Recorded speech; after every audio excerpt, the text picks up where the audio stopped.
Hey there, Stampers. This is Sherry Roth. I'm a Stampin' Up! Demonstrator from Alberta, Canada, and I am excited to be here to share with you this fun magnetic bookmark today using the Deckled Circles dies from Stampin' Up! So this bookmark, it just opens up. You can flip through to a page and then it closes, and you can see that it's got a little bit sticking up here so that you can easily reference your page. And this will fit into a regular sized, well, one of the new kind of standard size books. You can put it like this. It fits like this and then closes. Or you can design it so that it will go down the side. And then what I would do is I would just rotate this and rotate your paper so it's going the right way. So instead of having a bookmark at the top, you've got a bookmark at the side. The other thing that you can do is our deckled circles come in lots of different sizes. So this is the deckled circle dies. So you get a variety of sizes, so you can alter the size. So we're going to create one size today, and then I'm going to share a few alternates with you.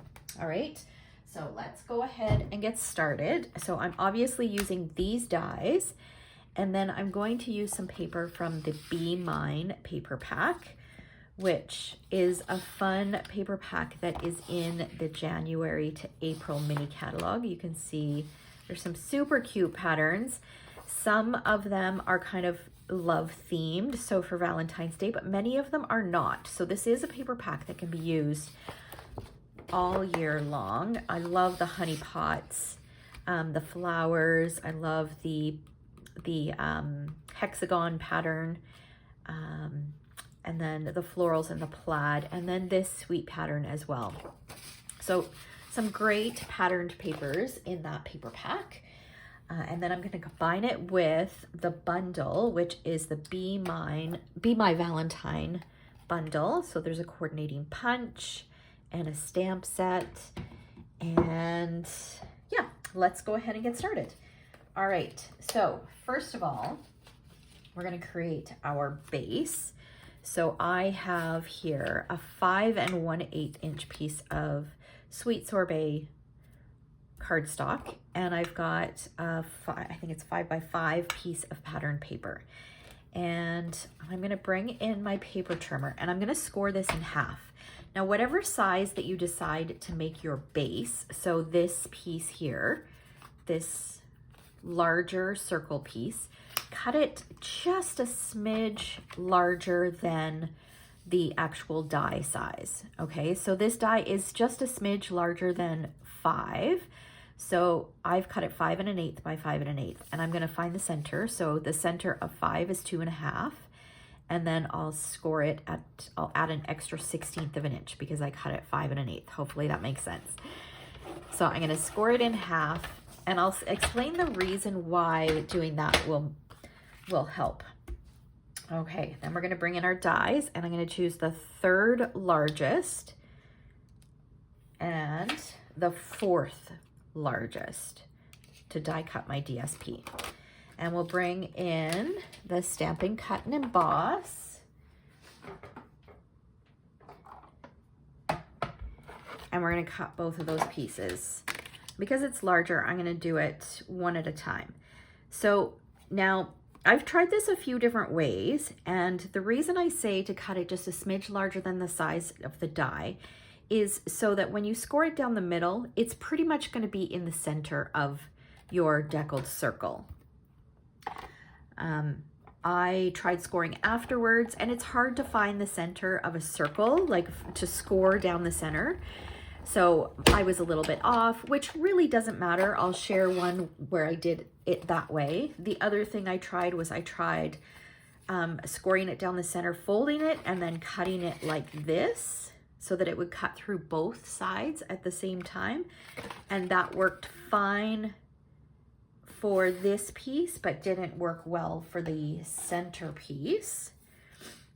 Because you can't always, when you've got your folded cardstock, it's not always going to be right in the center, right? So hopefully that makes sense. Just trust me. I've tried it several different ways, and this is the way that I found works best. Okay. All right. Now we're going to do this one with our smidge smaller. This one we didn't score, and that's okay. You'll see how I get around that in a minute. Okay. Now I can move this out of the way. All right. So I'm going to bring in my sweet sorbet and my bone folder, fold it so that it's nice and crisp. And you'll see that it's still not perfect, but that's okay because it's going to be in a book and you're not going to see both sides together. Okay, then we'll bring in this. We'll get rid of these little scraps here.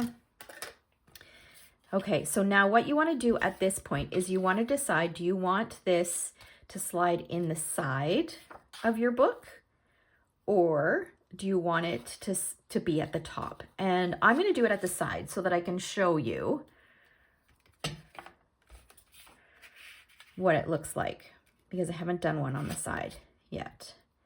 Okay, so I'm going to take my multi-purpose glue. So this is just a bottle that I picked up on Amazon, and I filled it with multi-purpose glue. And we're going to make sure our design is going in the right direction.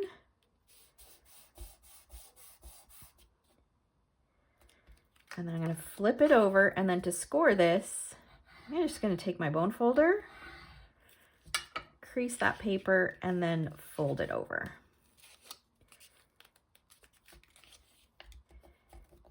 And then I use my bone folder again to make it nice and crisp.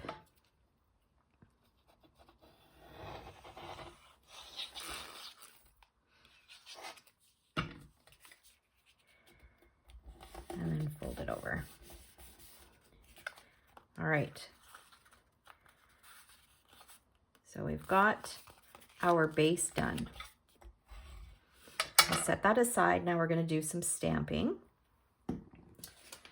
So I have a piece of white and a piece of vellum, and we're going to stamp our bee. So we're going to do Daffodil Delight for the solid oval. Oh, and I need to clean my stamp. I've obviously used this lots. It's not very sticky here. That's okay. We'll make do. Okay, so we've got that. And then, so when that happens, when your photopolymer stamps are not sticky on the back, all you need to do is just take them and rinse them just with some tap water. And that removes any fingerprints or any dust or anything that you might have on the back of your stamp. And then they'll stick just fine. Okay, so now what I'm going to do is I'm going to look at my punch. I'm going to flip it over, and the tail is on that side. So I'm going to flip this around, and I'm going to stamp this down. Now there are two ways that you can do this. You can stamp this first, so the black bit, and then the yellow bit, or you can do like I just did, the yellow bit and the black bit. I encourage you to give it a try both ways and just see what works best for you. Okay, and we need a face, which I realized I forgot to pull out. Now there are several different expressions we can have on our little bee. So I'm going to do, I think I'm going to do the little winky face. It's kind of cute. I'll pull that out, and I'll grab my black again. And our bee is going to be standing up.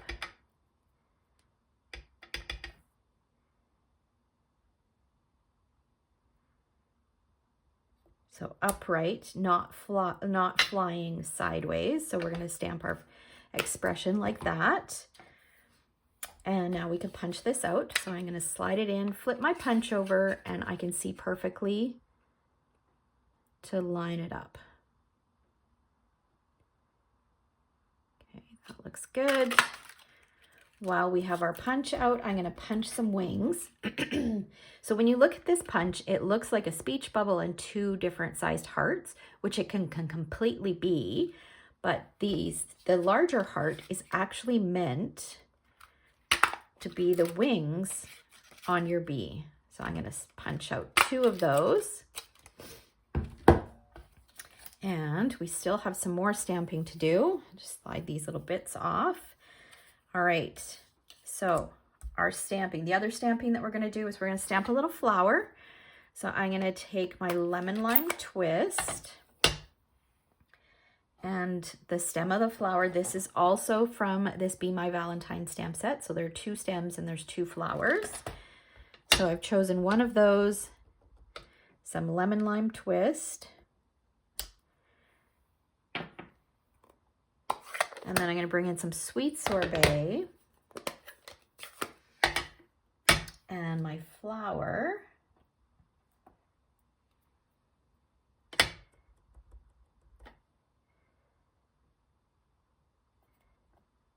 And stamp it on there. Okay, and we have one thing left to stamp. We're going to stamp our greeting. So I have the greeting that says, "You're as sweet as honey." And I'm going to use my Stampin' Write markers because I want two different colors. So the words sweet and honey are in a scripty font. So those are the two that I'm going to color in Sweet Sorbet. I'm using the brush tip of my Stampin' Write marker. And I've got it at quite an angle. Rather than coloring with the tip, this will help prolong the life of your markers. And I always like to start with the lightest color. And then I'm going to go in and all the block letters, I am just going to color with black.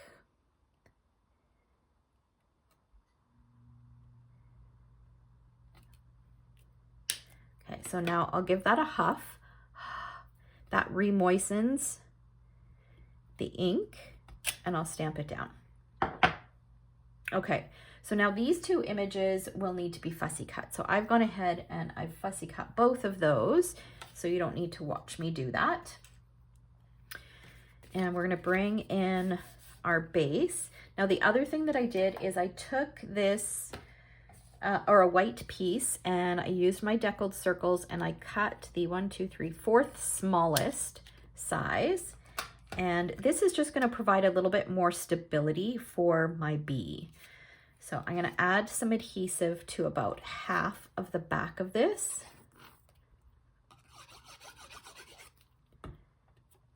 And this is going to be like a placeholder for my bee.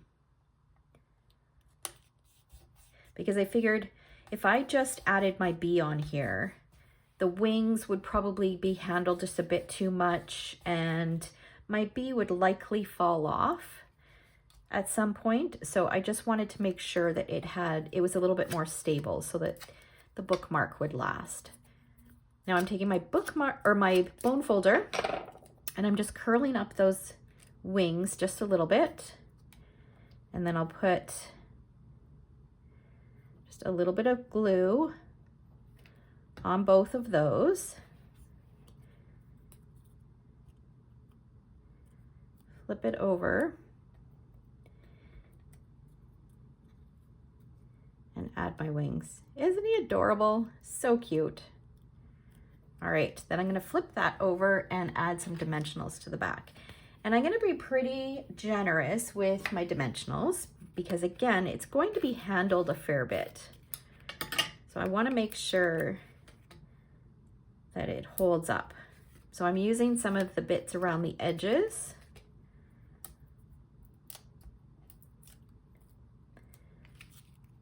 And then we'll put this guy on like this, right in the center here. And then we'll do the flower, which I think I did a different flower. This flower seems a little bit big. That's okay, we'll make it work. I'm gonna put a little bit of adhesive because I want it to look like he's holding a flower. Oh, you know what? I stamped the right one, but this is the, the one that I stamped today is the smaller stem. This is a larger stem, but I had cut out the larger one, but that's okay. All right. Okay, so now on my sample going this way, I have lots of space here for this. This greeting, I probably don't want to have going out here because then it's going to get kind of destroyed. So we're going to trim it so that it is 2 different pieces. So we'll do your sweet, and then I'll just fix this up a little here. And then as honey. So we'll do it as 2 different ones. I'm going to bring back my dimensionals. I'm going to take the edges and just trim a couple narrow pieces.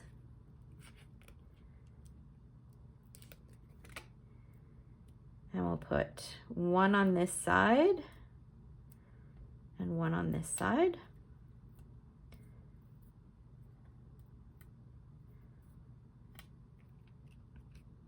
Turn it around so it's going the right way.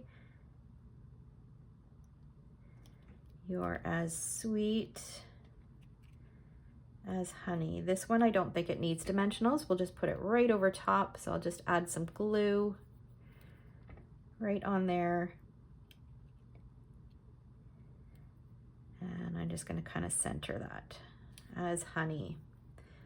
All right. And then the last thing that we can do is we can add our magnets. Now, I will post a link to where I get my magnets from. They're just these little round magnets. They come on a sheet like this. I believe there's 10 on a sheet. And I put 2 of them together, and then I'll just peel the backing off of one. I stick it on, and then I peel the backing off of the second one, and then I just close my bookmark. And now we have a fun bookmark that can go down the side of a book. So if you've got a smaller book, like maybe one of those regular traditional size novels, excuse me, then this is perfect for that. But like I said, you can make them in different sizes. So we can make them going horizontally or vertically like that, horizontally. Here is another one that I did. This is the same size. And then I've got a smaller one. So this is a little bit smaller, and I've used some paper from the upcoming celebration brochure. This is called the Sunny Days DSP. So I use this pattern here. There's some fun patterns in here that you can make some really fun bookmarks out of. And I've combined it with the bird's eye view stamp set. So I used the stack of books, and I used one of the birds. I added some glasses. It's super cute. It is magnetic. And of course you can use it in your book. So this is kind of a better size. I did these ones more for the catalog than for reading. So there you go. And you've got that little bit hanging out there. And then I also did another one for my reading journal. So this is my reading journal. And I used still the deckled circles. I used some paper from Wild Whisper. They have a book collection. I can't remember what it's called. I'll post it in the comments, or I'll post it in the description below. But I used that as the patterned paper. I added the stack of books, and I felt like it needed, because the pattern was a little bit busier, it needed a little bit of something in between. So I just had this scrap flag that was die cut. And this one I added a little bit of twine in behind as well. So super fun. So you can really have a lot of fun with this idea of creating some little bookmarks. I hope that it inspired you to get crafty. And I'd love for you to subscribe to my channel if you are new and are not yet a subscriber. And I will be back on Friday of this week to share some additional ways that you can use these deckled circles dies. So make sure you hit that subscribe button so you don't miss out on any of my future videos. All right, thank you so much for watching. Take care.